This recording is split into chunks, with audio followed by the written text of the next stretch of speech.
एक बार एक अमीर आदमी एक बौद्ध भिक्षु के पास जाता है और कहता है, मुनिवर, मैं अपनी नींद से बहुत परेशान हूँ। बहुत कोशिश करने के बाद भी मुझे देर रात तक और रात को सोने से पहले नींद नहीं आती। सभी के विचार मेरे दिमाग में घूमती रहती है और जब मैं सो जाता हूँ तब भी मैं रात भर करवटें बदलता रहता हूँ और जब मैं सुबह उठता हूँ तो मुझे अच्छा महसूस नहीं होता। मैं थका हुआ और बेचैन महसूस करता हूँ। कृपया आप मेरी इस समस्या का कोई समाधान बताएं। बौद्ध भिक्षु ने कहा, इससे पहले कि मैं आपको आपकी समस्या का समाधान बताऊं, मैं आपको गौतम बुद्ध की गहरी नींद के रहस्य के बारे में एक छोटी सी कहानी बताना चाहता हूं। उस आदमी ने कहा, जैसी आपकी इच्छा मुनिवर। बौद्ध भिक्षु कहने लगे, तथागत गौतम बुद्ध जब सोते थे तो पूरी रात उसी अवस्था में रहते थे, कभी करवट नहीं बदलते थे। रात को जिस अवस्था में सोते थे सुबह तक उसी अवस्था में रहते थे। गौतम बुद्ध का एक शिष्य आनंद था जो अक्सर उनके पास ही सोता था। आनंद को यह बात बहुत परेशान करने वाली थी कि गौतम बुद्ध पूरी रात उसी भौतिक अवस्था में कैसे बिता सकते थे जब भी रात में आनंद की आंख खुलती थी।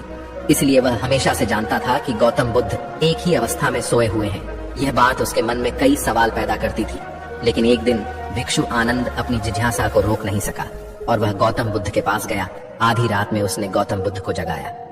नींद से उठकर बोले, तथागत मुझे क्षमा करें, मैं जानता हूं कि यह आपसे प्रश्न पूछने का सही समय नहीं है, क्योंकि आप सारा दिन चलते रहते हैं और लोगों को धम्म का ज्ञान देते हैं और उनकी समस्याओं का समाधान करें। लेकिन मेरी जिज्ञासा इतनी बढ़ गई है कि मैं सुबह तक इंतजार नहीं कर सकता। इसलिए कृपया मेरे प्रश्न का उत्तर दें और मेरी जिज्ञासा को शांत करें। भिक्षु आनंद ने आगे कहा, मैं पिछले 20 वर्षों से आपके साथ हूँ और देख रहा हूँ कि आप पूरी रात एक ही अवस्था में बिताते हैं, जरा सा भी हिलते नहीं हैं। तो क्या आप सच में सोते हैं या नहीं सोते हैं? बिल्कुल।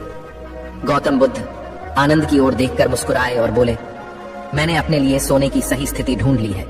अब मुझे सोते समय हिलने डुलने की जरूरत नहीं है।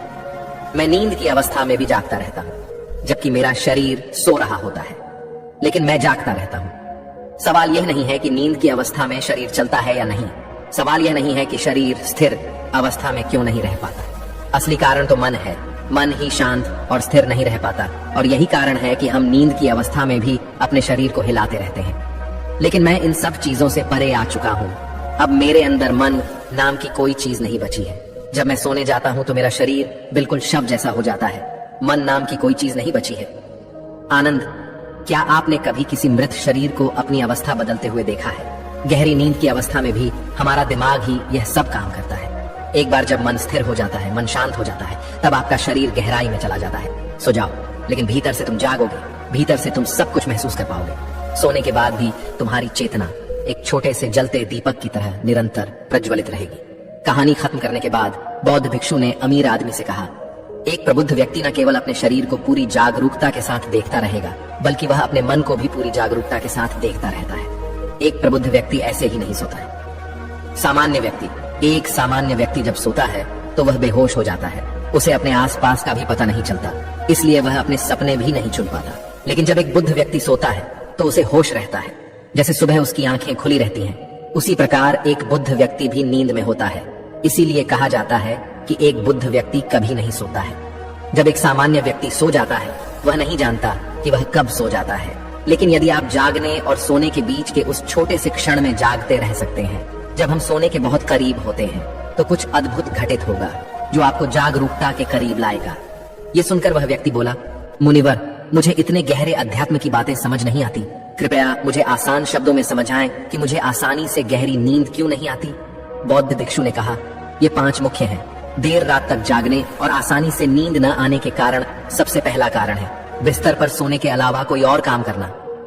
जैसे कई लोगों की आदत होती है कि वो बिस्तर पर ही खाना खाते हैं, वो बिस्तर पर ही पढ़ाई करने बैठते हैं और ऐसे कई काम वो अपने बेडरूम में ही करते हैं। शयनकक्ष का अर्थ सोने का स्थान होता है, लेकिन लोग इसका उपयोग अन्य कार्यों के लिए भी करते हैं, जिसके कारण हमारे मस्तिष्क में शयनकक्ष का कोई निश्चित अर्थ नहीं होता है। इसलिए जब हम बिस्तर पर सोने जाते हैं तो हमारा मस्तिष्क इसे पूरी तरह से स्वीकार नहीं कर पाता है कि अब हमें सोना पड़ेगा, क्योंकि तुमने एक ही जगह पर दूसरे काम करने की आदत बना ली है। दोस्तों, अगर हम आज के समय के हिसाब से बात करें तो हम बिस्तर पर लेटकर भी फोन पर बात करते हैं, बिस्तर पर बैठकर ऑफिस का काम भी करते हैं, चाहे वह फिल्म देखना हो, खाना खाना हो, वीडियो गेम खेलना हो या गपशप करना हो।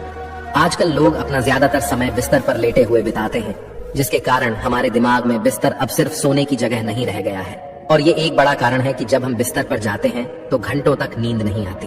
बौद्ध भिक्षु ने आगे कहा, बौद्ध आश्रमों में भिक्षु सुबह उठते ही अपना बिस्तर छोड़ देता है और फिर रात के समय ही वापस बिस्तर पर जाता है, जिससे उसके दिमाग को पता चल जाता है कि बिस्तर पर जाने का मतलब बिस्तर पर जाना है। गहन निद्रा। अच्छी और आरामदायक नींद न मिलने का दूसरा कारण है सोने का कोई निश्चित समय न होना। बौद्ध भिक्षु ने कहा, अगर आप सुबह जल्दी और पूरी नींद के साथ उठना चाहते हैं तो आपको रात में जल्दी और एक निश्चित समय पर सोने की आदत डालनी होगी। बौद्ध आश्रमों में रहने वाले भिक्षु हमेशा रोशनी लेते हैं और सोने से कुछ घंटे पहले एक निश्चित समय पर आसानी से पचने वाला भोजन करें और हर दिन एक निश्चित समय पर सो जाएं। तो इस तरह वे एक निश्चित दिनचर्या का पालन करते हैं। दोस्तों, अगर हम हमारी आज की जीवन शैली की बात करें तो ज्यादातर लोगों के पास न तो सोने का न ही उठने का कोई निश्चित समय है और न ही वे इस बात का ध्यान रखते हैं कि रात का खाना हल्का और जरूरत से थोड़ा कम हो, बल्कि उनका मुख्य भोजन है केवल रात्रि में है। वीकेंड पर वे देर रात तक जागते रहते हैं क्योंकि अगले दिन कोई काम नहीं होता है। अगर वे रात में फिल्म देखने लगते हैं तो चाहे कितनी भी रात हो जाए वे फिल्म पूरी करके ही सोते हैं। समय और जीवन के बीच कोई सामंजस्य और नियंत्रण नहीं है। और फिर ये वही लोग हैं जो अगले दिन अधूरी नींद के साथ उठते हैं और पूरे दिन बेचैनी और थकान महसूस करते हैं। यौगिक संस्कृति में नींद को एक चमत्कारी दुनिया कहा जाता है। अगर आप नींद को समझ जाते हैं तो आप नींद में अपने अंदर बहुत कुछ पैदा कर सकते हैं और अगर आप नहीं समझे तो आप इसे खराब भी कर सकते हैं। बौद्ध भिक्षु ने आगे कहा, गहरी नींद न आना और सुबह उठने पर अच्छा महसूस न करना तीसरा कारण है सोने से पहले नकारात्मक चीजों के बारे में सोचना। जिस तरह के विचारों के बारे में सोचते हुए आप सोते हैं जब आप अपनी आंखें खोलते हैं सुबह में, ये पहले विचार हैं जो आपके मन में आते हैं। इसीलिए जब आप नकारात्मक विचारों के साथ सोते हैं तो सुबह आप उनके साथ ही जागते हैं। बिस्तर पर लेटे हुए जब हम सोने ही वाले होते हैं तब हमारा अचेतन मन सबसे अधिक सक्रिय होता है और इस समय हम जो विचार अपने अंदर पैदा कर रहे होते हैं, हमारा अचेतन मन उन विचारों को सीधे स्वीकार कर लेता है और उन्हें वास्तविकता में लाने का प्रयास करता है।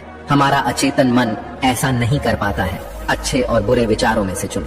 ये नहीं जानता कि हमारे लिए क्या अच्छा है और क्या बुरा। ये बस प्राप्त जानकारी पर काम करना शुरू कर देता है। इसलिए हमें सोते समय अपनी समस्याओं और नकारात्मक विचारों के बारे में सोचने की बजाय उन अच्छी बातों और चीजों के बारे में सोचना चाहिए जिसे हम अपने जीवन में पाना चाहते हैं। हमेशा रात को सोने से पहले और सुबह उठने के बाद उन बातों के बारे में सोचें जो आपके जीवन में सकारात्मक बदलाव ला सकती है। अच्छी और गहरी नींद न आने का चौथा कारण है गलत तरीके से सोना। बौद्ध भिक्षु ने कहा, आपने सुना होगा कि भारत में अक्सर कहा जाता है कि उत्तर की ओर सिर करके नहीं सोना चाहिए। ऐसा इसलिए है क्योंकि जब हम उत्तर की ओर सिर करके सोते हैं तो पृथ्वी के चुंबकीय खिंचाव के कारण हमारे शरीर का बहुत सारा खून मस्तिष्क की ओर जाने की कोशिश करता है और इसका कारण मस्तिष्क में पाई जाने वाली नसें बहुत पतली हो जाते हैं। इनके फटने का खतरा बढ़ जाता है और अगर कोई व्यक्ति बहुत बूढ़ा और कमजोर है तो उसकी मृत्यु भी हो सकती है।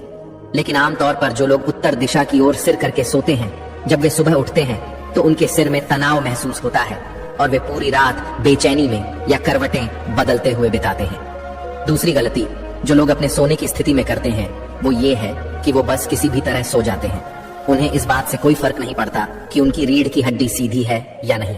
लोग अक्सर पेट या किसी भी चीज के बल सोते हैं, जबकि हमें कोशिश करनी चाहिए कि या तो हम सीधे सोएं या फिर बाईं ओर करवट लेकर सोएं। इससे शरीर के अंगों पर अतिरिक्त दबाव नहीं पड़ता है। सोते समय बहुत मोटे गद्दे का प्रयोग न करें क्योंकि इससे आपकी रीढ़ की हड्डी झुक जाती है और गहरी नींद में बाधा आती है। इसके अलावा ज्यादा मोटे तकिए का इस्तेमाल न करें, इससे आपकी गर्दन ज्यादा मुड़ती है और शरीर में तनाव महसूस होता है और इससे आपकी गहरी नींद में बाधा उत्पन्न होती है। देर रात तक नींद न आना और रात भर नींद में बेचैनी का पांचवा कारण है अधिक मात्रा में और देर से पचने वाले खाद्य पदार्थों का सेवन करना। अगर आप रात के समय घुटन भरे और अत्यधिक तैलीय पदार्थों का सेवन करते हैं तो इससे हमारी नींद में भी खलल पड़ता है क्योंकि इन पदार्थों को पचाने में बहुत अधिक समय और ऊर्जा लगती है। इसलिए अगर आप ऐसे पदार्थों का सेवन करते हैं तो कोशिश करें कि सोने से करीब 3 से 4 घंटे पहले इनका सेवन करें। व्यक्ति ने कहा, मुनिवर, मैं यह तो समझ गया कि गहरी और आरामदायक नींद न आने के क्या कारण हैं, लेकिन अब क्या आप कुछ ऐसे उपाय बता सकते हैं जिन्हें करने से हमें गहरी नींद लेने में मदद मिलती है? बौद्ध भिक्षु ने कहा, मैं आपको कुछ ऐसे काम बता रहा हूँ जो आप सोने से पहले या उठने के बाद कर सकते हैं, जिससे न सिर्फ आपकी नींद गहरी होगी बल्कि आपके जीवन में सकारात्मक बदलाव भी आएगा। और ये सभी काम आपको नहीं करने चाहिए। आप इनमें से जो भी 2 से 3 कार्य आपके लिए उपयुक्त हों वह कर सकते हैं। सबसे पहले कोशिश करें कि सोने से पहले गुनगुने पानी से नहा लें। नहाने से हमारा शरीर जागृत और तनाव मुक्त हो जाता है। आपने देखा होगा कि जब कोई व्यक्ति नहा कर आता है तो उसके अंदर एक सकारात्मक ऊर्जा का एहसास होता है। वह अधिक खुश और तनाव मुक्त नजर आता है। इसका कारण यह है कि हमारे शरीर का अधिकांश भाग पानी है और पानी हमारे शरीर का मूल अंग है। यदि संभव हो तो सोने से पहले अपने शयन कक्ष में किसी जैविक तेल और रुई का दीपक जलाएं। इससे आसपास के वातावरण में सकारात्मकता आती है। सोने से पहले थोड़ा पानी पिएं, इससे आपको काफी मदद मिलेगी। जब आप बिस्तर पर जाएं तो सोने से पहले कुछ मिनट के लिए ध्यान करें और आपके पास जो कुछ भी है उसके लिए आभार व्यक्त करें या अपने दिन में किए गए सभी अच्छे कामों के बारे में सोचें। सोने से पहले एक बार याद कर लें कि आप नश्वर हैं, आज आपकी मृत्यु हो सकती है। ऐसा सोचकर आप अपनी छोटी छोटी परेशानियों के बारे में चिंता करना छोड़ दें। सुबह उठते ही अपने दोनों हाथों को आपस में रगड़कर आंखों पर रखें। इससे आपका शरीर जागृत होता है और हमेशा दाहिनी करवट से उठना चाहिए। हमेशा रात को जल्दी सोने की कोशिश करें ताकि आप सुबह जल्दी उठ सकें और अपनी पूरी नींद ले सकें। तो ये थे कुछ तरीके जिनसे आप अपनी नींद को गहरी और आरामदायक बना सकते हैं। उस व्यक्ति ने बौद्ध भिक्षु को उसकी सीख के लिए धन्यवाद दिया और वहां से चला गया।